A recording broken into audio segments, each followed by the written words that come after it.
Everyone wants more money, but most of us weren't taught how to create an abundant life. That's where the More Money Show comes in. If you're ready to have more money, create more freedom, and experience more fun, turn the volume up. It's time to learn how to create the prosperity and life you have been dreaming of. Here's your host, Cassie Parks. Hello, and welcome to this episode of More Money. Today I have Jeanne, the menopause guru, back to talk about all of the amazing stuff in her life. And we're going to talk about survival versus thriving. We're going to talk about what it actually does in your life when you're able to give up that I have to do it perfectly, I'm trying to do it right thing. And I get to see her sigh of relief on the video. It's like, yes.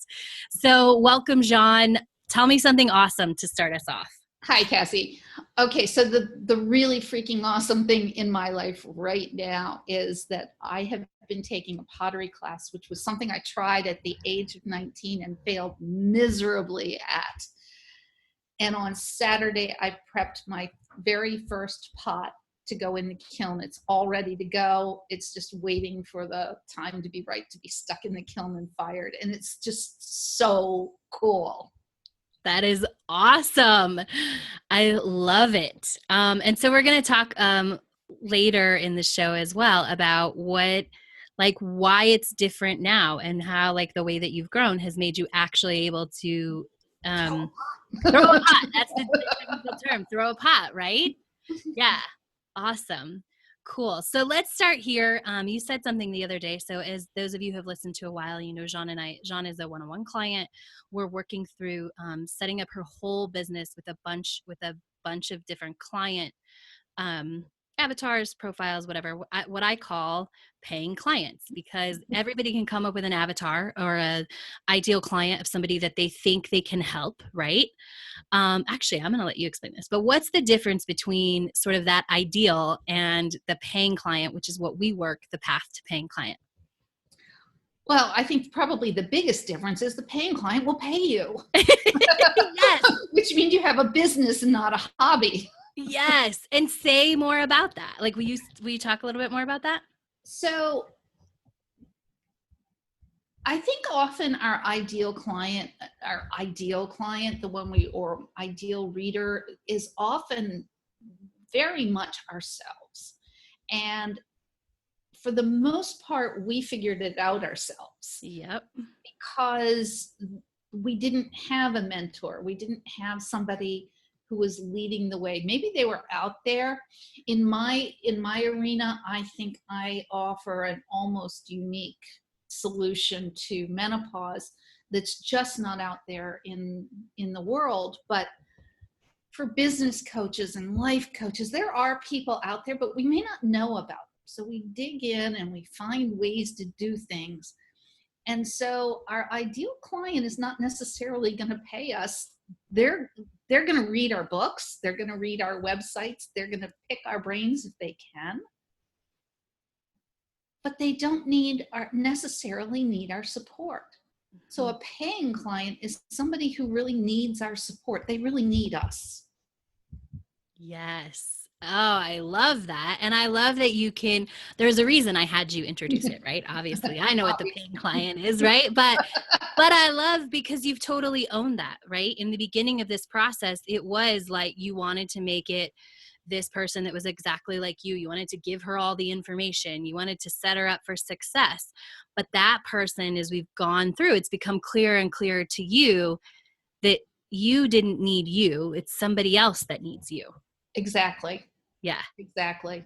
Yeah. And honestly, I mean, you can tell that I need a coach. That's why I'm here. But I didn't need a coach to get through menopause. Yes. I needed a coach for other things. Mm-hmm. And over the years, I've worked with a lot of different coaches, both business and life coaches. And that's been important to getting me where I am. So I'm not going to say that I didn't need support anywhere. Yes. But with what I do, no, I didn't need the support. I needed some friends around me, but right. I didn't need a coach. Mm-hmm. But a lot of women do, because it's not easy to put all pieces together. It's not easy to put all the this is how you know what's going on in your body, and this is what you do about it, and this is how you stick with it, and this is why you do it. Right. And all of that stuff is all what I teach and help my clients with. And that's what I had to figure out on my own. Right. Exactly. And that's also like the difference. Like your paying client doesn't want to go through all that work. Mm-mm. Right. She doesn't want to be analyzed. She wants someone to more or less, like, obviously it's not just telling her what to do, but she wants more guidance, like trim down the choices, trim down the options, trim down what we're going to try out because I want it to be quicker and faster. Yeah. Yeah. Yeah. I love that. So as your business, I love it because you have such the best way of advertising that really, I believe, came from your future self, because it was just an inspiration. We've talked about it before. It's not something anyone is teaching anywhere. No. It's just something that you were like, it goes against what most people are teaching. yes, right? Which I love, because I'm like, it works for you. And it didn't come out of, I took this training, Cassie, I want to do it this way. You're like, hey, this is what I'm going to do. And this is what's awesome. Let's make that even work more. Right. Right. So, and then as it's evolved and we've come, so we started really doing the email path to your paying client, right? What somebody might call an autoresponder series. And when we got to a certain client, we were like, oh no, she wants a message. She doesn't want it. This client, because we do a different client every month. Before we go into that, talk about how that's important and how that sort of changed your view, focusing on a different paying client every month. Well, menopause is a really complex issue. Mm-hmm. And it's not only does it vary by time, but it also varies by where your health and your body was when you start the process. And it can get even more crazy when you throw in some of the medical treatments, especially hysterectomy, into the mix. And then you've got this person. So each person is having a different set of symptoms, and they're having a different reaction to that symptom. So somebody who's having hot flashes all the time is not the same person as a person who is depressed, or a person who's having the health issues. Like this month is about the numbers, what happens when your blood pressure and your cholesterol and your blood sugar go off. And that person's got a different set of thoughts and problems than the person who has hot flashes, or the person who has depression, or even the person who can't stand the fact that they're going through menopause because they feel like they haven't finished that prior part of their life, and then they're like really upset about it. They don't want to be losing that reproductive self. So those are just 4 of the clients that could come to me and be helped by the methodology that I use. But to talk to them the same way, or to talk to all of them at the same time, wouldn't help any of them. Mm-hmm. Yeah, because they couldn't hear you because you would hear it. Yeah, which is awesome. Exactly. Yeah. So we take a client a month and are building a whole, what's my favorite part about this is that when we get to the end of the year, Jeanne will have a business she can just put on repeat. So every January she'll talk about the same topic and drive people, those paying clients, through that, and everybody gets what they need, and she'll just be able to do it over and over, which is what everybody wants, right? And the funny thing is, every month I get messaged, and especially since Facebook opened up the place where you can just put a little message me box on the photo. But every month I get messaged from people who are going through the broad range of spectrum of symptoms. Mm-hmm. And they hear the message because it's directed to one person. Right. Absolutely. So good. So a couple days ago, we were going through this most recent, and we were actually talking about how do you, because this is something that as a coach, you have to know how to have a strategy call or a sales call. And you are like really good at on the phone sales calls, but it happens a little bit different when you're going back and forth on Messenger, on Facebook, or via email, right? And Right. so we were discussing it, and I said, and we walked through this pattern, and it's like, nope, this is where you went wrong. Nope, go back on the path this way. Nope, we're way far off there. Let's come back here, right? And you said something to me at the end, which was awesome. And you're like, I want to point out like how much I knew you'd changed, right? Like that wasn't a surprise to me, but you said, I want to point out how different this is because you were having fun. You weren't challenging me at every turn. You weren't trying to defend yourself at all. We were just laughing. Right. It was pretty much all laughing. It was all laughing. We'd say something and then somebody would take it to the next ridiculous level, but it was just fun and laughter. Yeah. And so talk about how that's different than 6 to 9 months ago. Well, okay, so I'm only a little bit type A personality. But you know how I grew up and who I was as a child made it important for me to be the best student and never get in trouble in the classroom and always be right. I had to be the one who went off and figured it out and came back and said, look, teacher, here I am. And if it was wrong, it was devastating to me. And that was part of my own personal story, which is way more than we need to get into today. But I've been that way for 60 years. Mm-hmm. So letting go of that was really hard because it was letting go of my identity, of who I am. And to do that, I had to see that you as a coach were here for my best interest, and that if you were asking a question, it didn't have anything to do with my initial response. It might, but it wasn't a judgment. It was a clarification. And I had to learn to let questions just be questions. Yeah. And so how does that feel different? Well, I don't any longer have to feel like right is only one way.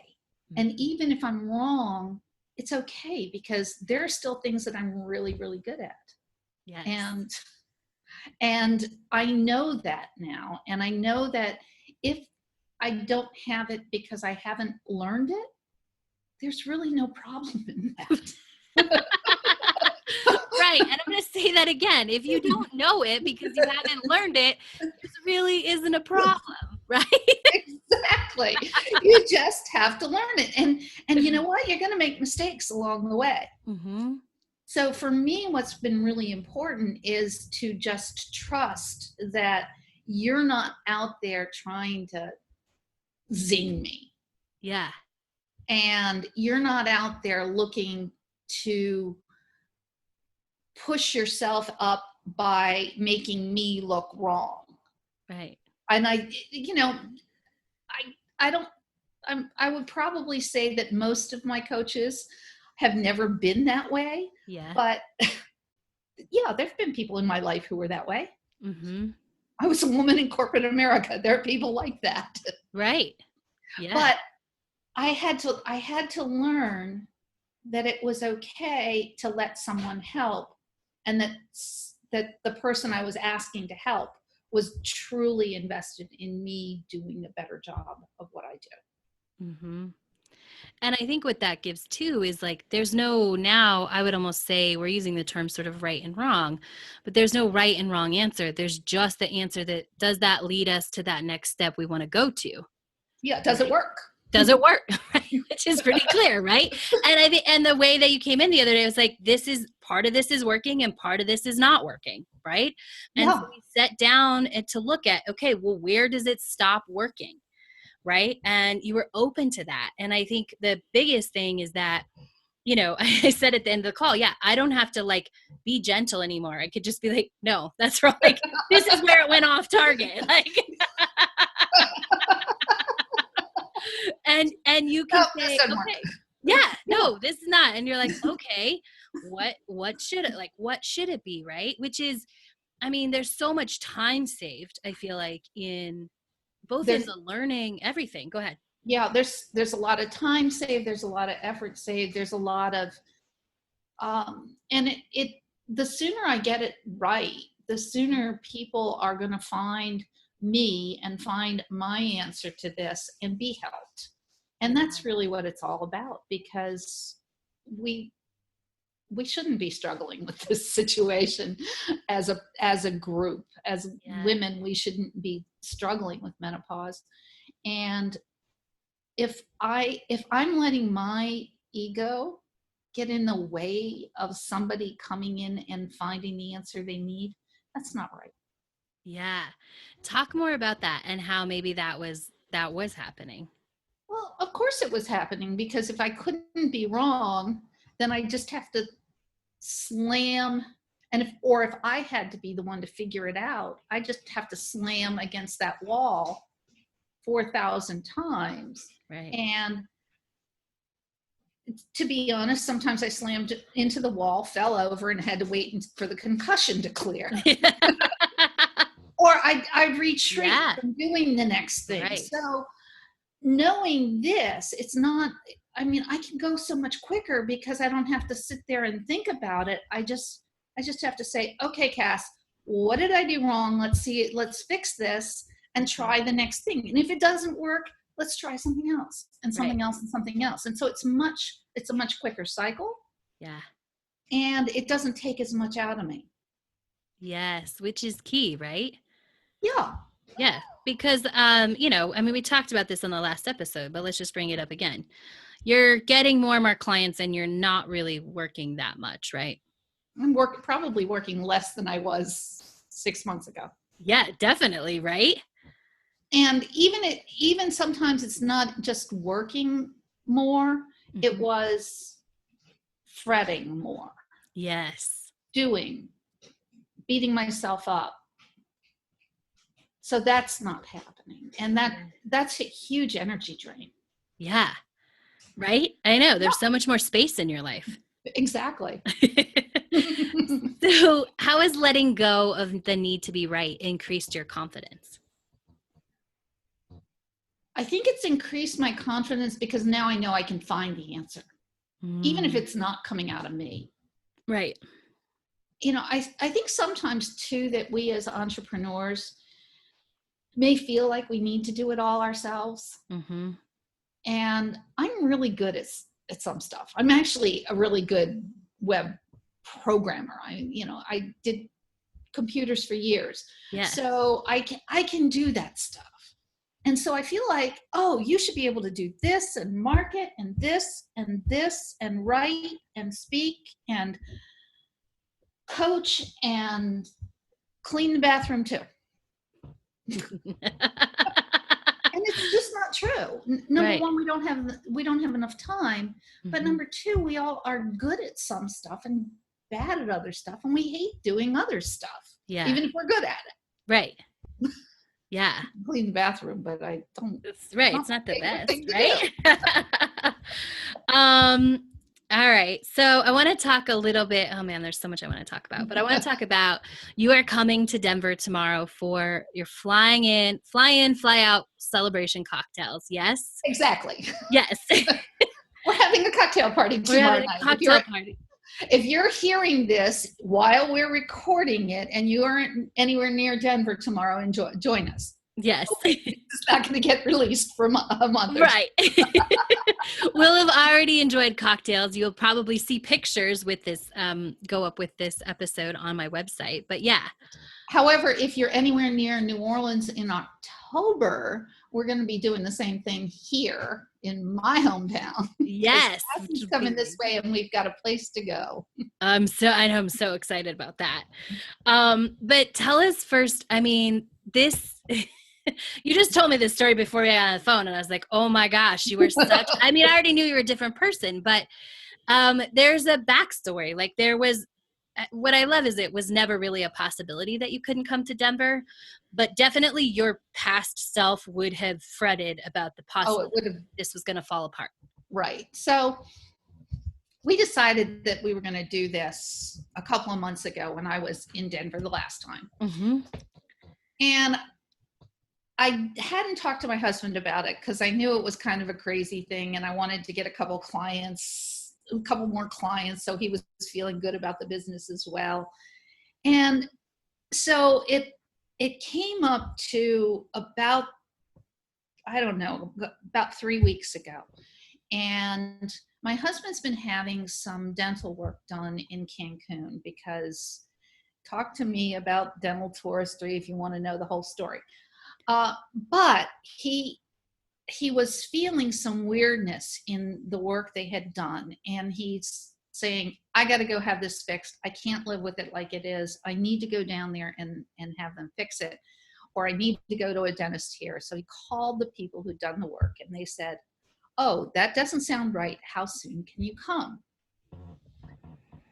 Well, and he didn't know about this little trip to Denver. So he comes up and he talks to his boss, and he decides that he's going to go to Cancun on Friday, and that they're probably going to have to do surgery on his mouth, and he's going to be there for at least a week. That's in his head. Yes. I had seen the x-ray, and I was pretty sure that they were going to take him and put him in the chair and adjust his appliances a couple of times, and it was going to be a long, nasty day, but he was going to be home the next day. Yes. So I said, okay, well, I'm not going with you because I have my pottery class on Saturday, and you're going to go by yourself.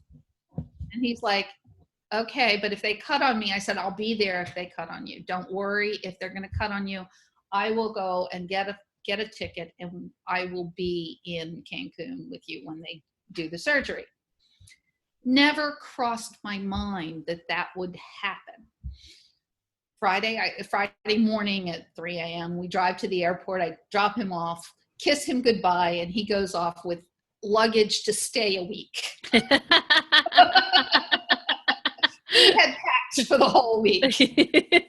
And I'm like, okay, have fun. Yes.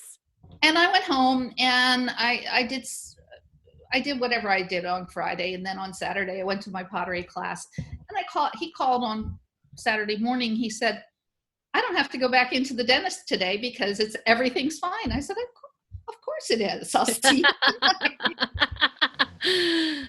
Well, this whole thing has been an exercise, I think, for him in trusting as well, because I don't think he was trusting that this was going to go right. This is, he was living with the disaster mentality. This was going to just be awful.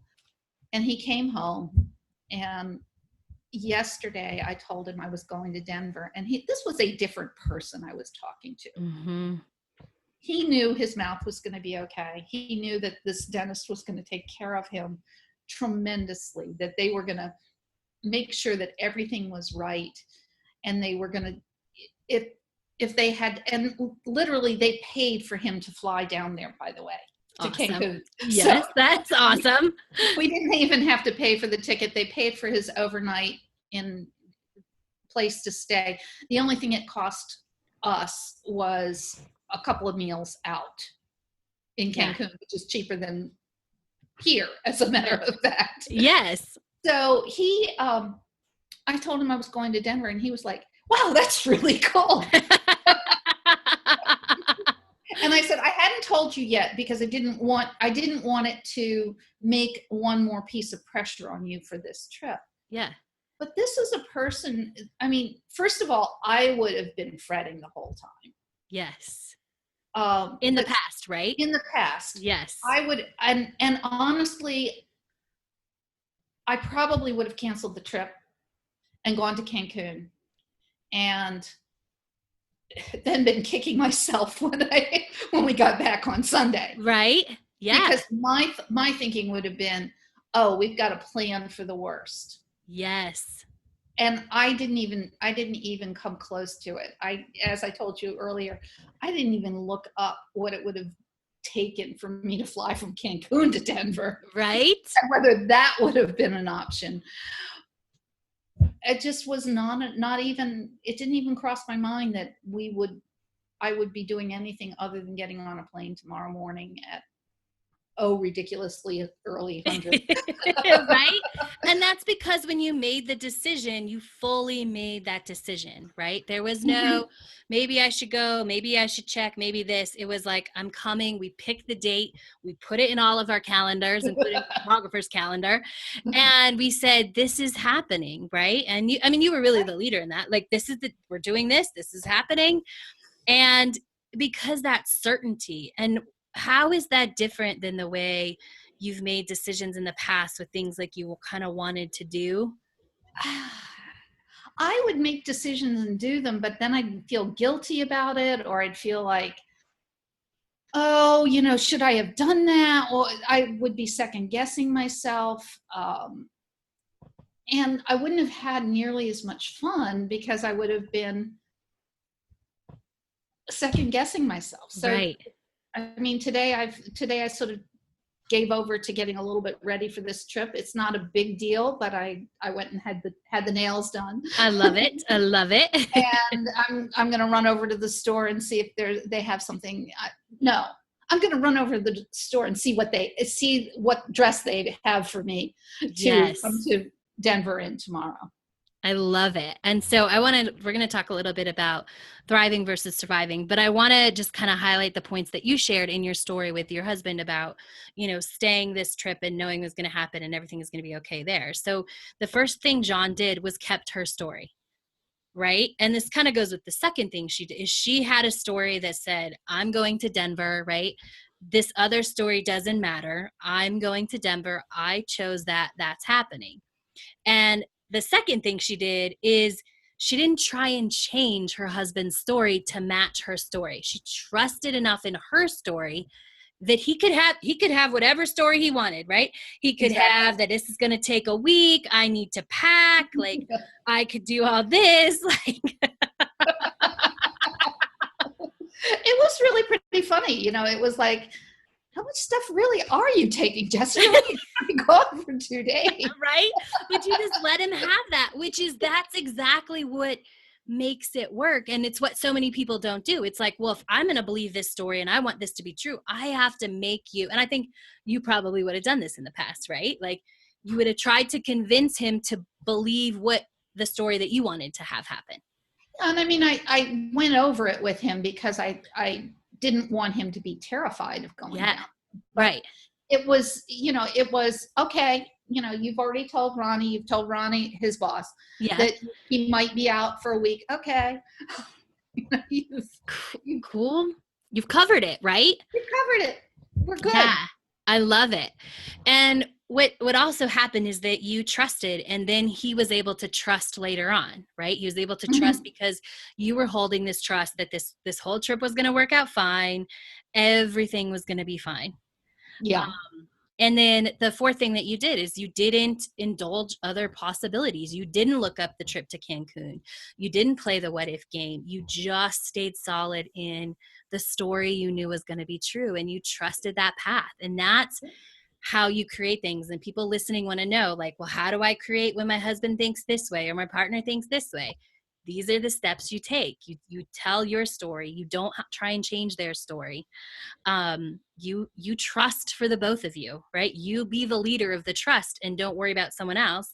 And then you just don't indulge the other possibilities, right? You don't give them life. Exactly. And I live in New Orleans. So there's a fair amount of belief in voodoo, and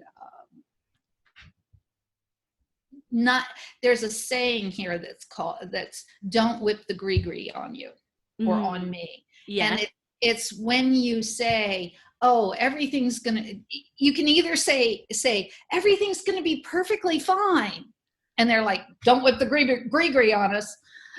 The gree being the fortune or misfortune.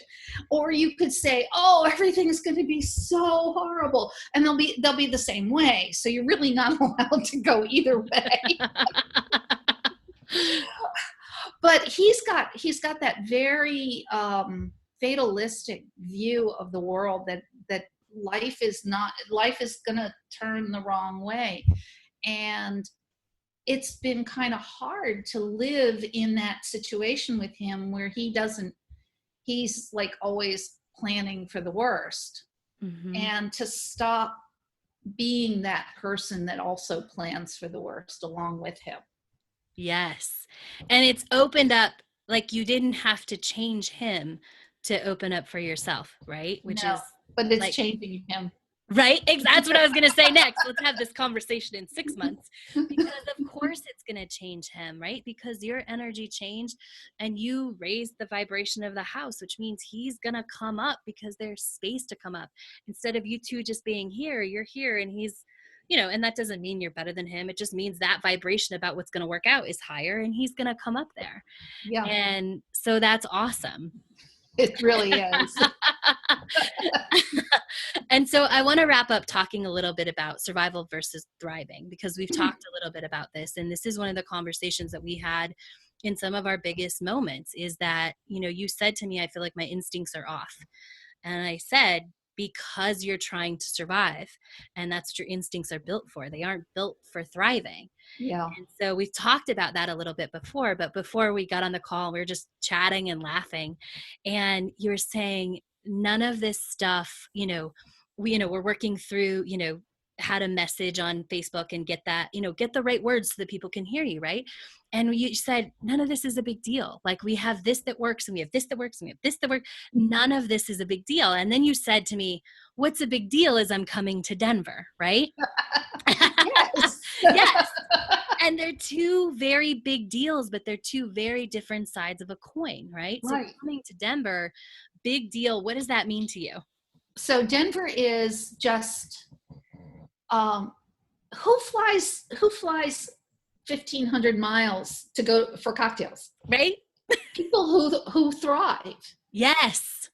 People who are thriving, people who are not worried about whether or not this client is going to sign up, or this book is going to go to bestseller status, or this talk is going to bring 5 clients in the door.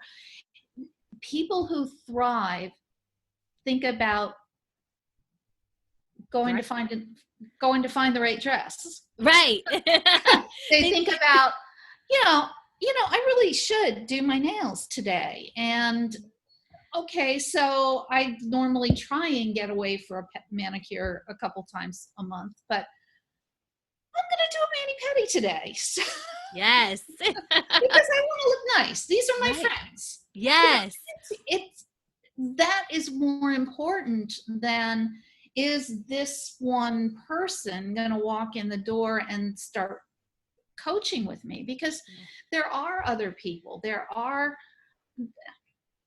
I've known this all along, but it's something like 500,000 women start their menopausal journey every single year or day, or what. It's ridiculous. I mean, just in the US. Yes.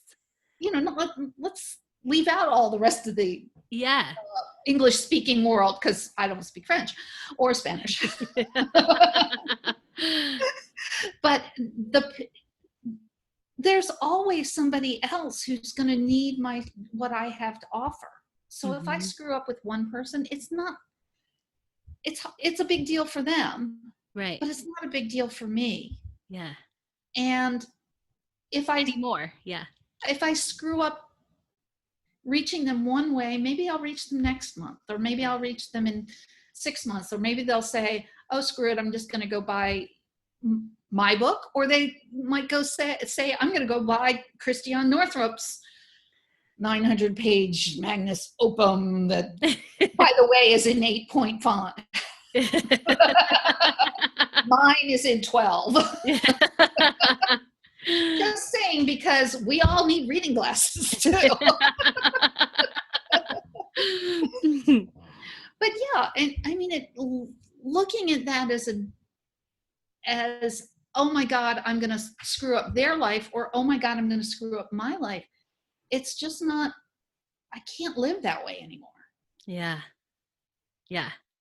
And that's how we know for sure, like, you've made that shift, and now we're building this thriving life versus this one built on survival. And it's the same energy. Like there are big deals in both lives, but when you're stuck in survival mode, the big deals are the catastrophes about how my business isn't working and this isn't, and I can't figure it out and I can't do this. When you're on the thriving side, the big deal is, hey, I'm flying to cocktails to see my girlfriends, flying to Denver to have cocktails and see my girlfriends tomorrow. Right. Yeah. And that's a big deal. And it occupies the same amount of space, but it has a very different both experiential feel, and carrying forward what it creates next is very different, right? Right. Yeah. Right. I'm so excited we had to get this in today because I know when you come to Denver, it's gonna, like, things are gonna be even bigger and different.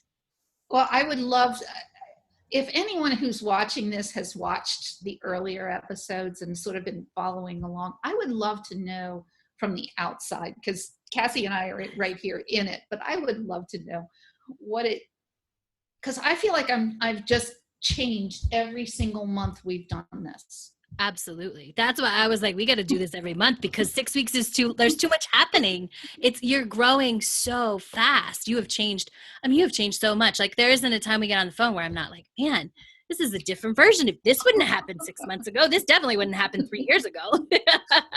And this might not have happened last week. Right? Exactly. I'm like, wow. Whew. Yeah. And I will also say that the pottery thing has been an amazing journey to take something that I struggled with so much 40 years ago. Yeah. And just to walk in, I will admit I had a fabulous teacher. I will admit that the person that tried to teach me before wasn't dedicated to trying to teach me, but just to be able to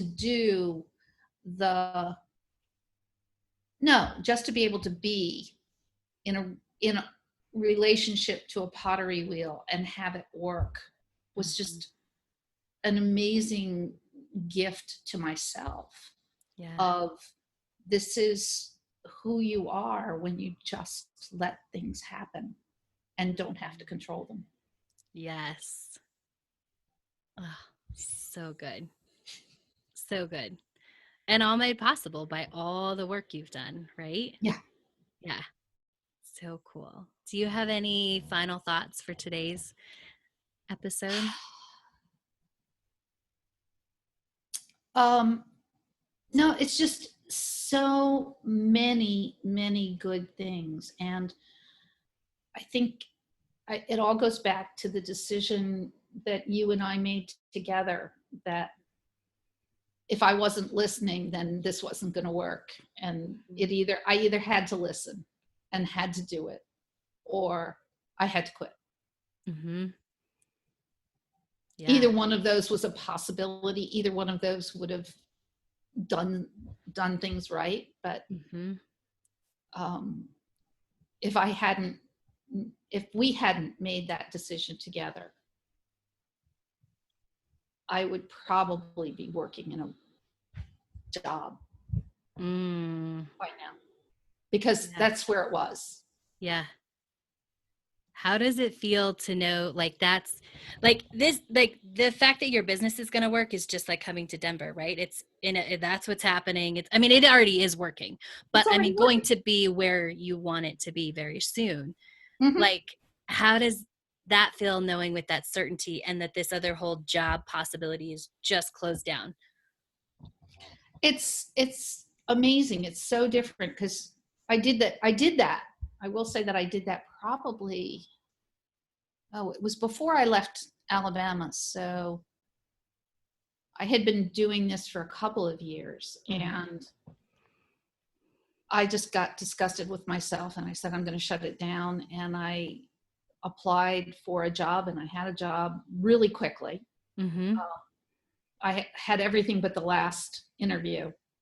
And I thought about how it would feel to go to work every day and work in an office and do the same thing. And more importantly, to turn my back on the people I knew needed my help. And there was nothing, not even the paycheck felt good. Mhm. Not even the concept of going back to a 6-figure income felt good, Yeah. because I was struggling then. Yeah. And it was a job that was offering in the low 6-figure, but Yeah. but it had all the, it had the bennies, and it had all the Mhm. corporate stuff, but it just didn't make my heart sing. Mhm. How does your heart feel now? My heart feels pretty damn full. Yay. Yay. That's awesome. I love that. And with that, I'm going to wrap up. Of course, you can find Jeanne at menopause.guru. She is the menopause guru. And if you know somebody who is, or even you think might be struggling with something that's changed in their body around the time, what ages should somebody look out? Like if something changes in someone and they go, this is different in my mom, my sister, my best friend, what, if they're a certain age range, what might Yeah. they call out to you? I recommend that every woman in her mid 30s to about 41 or 42 go out and find out something about menopause. And that's why I wrote I Just Want to Be Me Again, which is just sort of a primer of basic information about what happens to your body. But most women are finding that changes start to happen in their mid 40s and on up. But the other thing that happens is that so many of us sort of get this thing that the definition of menopause is the day that you've gone a year without a period, for someone who is still having cycles. But that point is not the point at which symptoms can stop, and it's certainly not the point at which your view of the world finalizes. Mm-hmm. So it can be anywhere from the mid 40s. I talk about people from the mid 40s to the early 60s. Cool. Awesome. And so much happens in that period. Yeah. Well, so many possibilities open. Yes, I know. Thank you so much for sharing with us. I truly appreciate you being so open and sharing this journey with everybody, because I know that I hear it all the time. Every time one of your interviews comes up, people say, oh, I saw myself in that. I heard I'm going to do this differently because I did the same thing. Yeah, which is so cool. I made every mistake in the book. Just ask. I've invented a few. So next time we're for sure going to talk about money and really stepping into this place of being the business owner who guides her money, right? And so we're going to talk about that next time. So make sure you tune in. Make sure you check out Jeanne at menopause.guru.com and listen to the next episode of The More Money Show. Thank you all for joining us. Thanks, Jeanne. Thank you for joining us on The More Money Show. To learn the step-by-step process to welcome more money into your life, go to manifest10k.com.